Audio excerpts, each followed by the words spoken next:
Hello hi madam, నా egg reserve అనేది చాలా తగ్గిపోయింది. నేను ఇప్పుడు ఏం చేయాలి? అది నార్మల్కి తిరిగి వస్తుందా అని నన్ను చాలామంది అడుగుతుంటారు.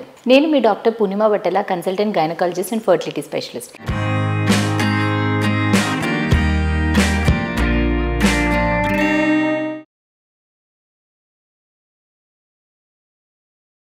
ఈరోజు మనము ఎగ్ రిజర్వ్ నార్మల్కి రావడం జరుగుతుందా అనేది చూద్దాము. సో ఎగ్ రిజర్వ్ అంటే ఆడవాళ్ళలో లిమిటెడ్ నెంబర్ ఆఫ్ ఎగ్స్ ఉంటుంది. అది ఒకసారి డిప్లీట్ అయిపోయిన తర్వాత, అంటే ఒకసారి అయిపోయాక మళ్ళీ తిరిగి రాదు. కానీ కొంచెం లైఫ్ స్టైల్ చేంజెస్ వల్ల, కొంచెం మెడికేషన్ వల్ల అట్లీస్ట్ ఉన్న ఎగ్స్ అన్న క్వాలిటీ మెయింటైన్ అవ్వడానికి ట్రై చేయవచ్చు. అంటే healthy nutrition and stress free life and moderate exercises వల్ల ఎగ్ క్వాలిటీని అనేది ఇంప్రూవ్ చేయవచ్చు. కానీ ఎగ్ కౌంట్ మరీ తక్కువ ఉంటే మాత్రం కంపల్సరీ మీ గైనకాలజిస్ట్ మీట్ అవ్వాల్సి ఉంటుంది అండ్ మీరు అడ్వాన్స్ ఫర్టిలిటీ ట్రీట్మెంట్స్ అనేది తీసుకోవాల్సి ఉంటుంది. ఎందుకంటే ఒకసారి ఎగ్స్ అనేవి అయిపోయిన తర్వాత మళ్ళీ ఎగ్స్ అనేవి తయారవ్వవు, ఓన్లీ మార్జినల్ గా కొంచెం ఇంప్రూవ్ అవ్వచ్చు. అందుకని మనకి ఎగ్స్ కౌంట్ తక్కువ ఉంటే ఏ ట్రీట్మెంట్ అయితే మనకి హయ్యర్ సక్సెస్ రేట్ ఇస్తుందో ఆ ట్రీట్మెంట్కి వెళ్ళడం వల్ల మనకి ప్రెగ్నెన్సీ ఫాస్ట్గా వచ్చే ఛాన్స్ ఉంటుంది.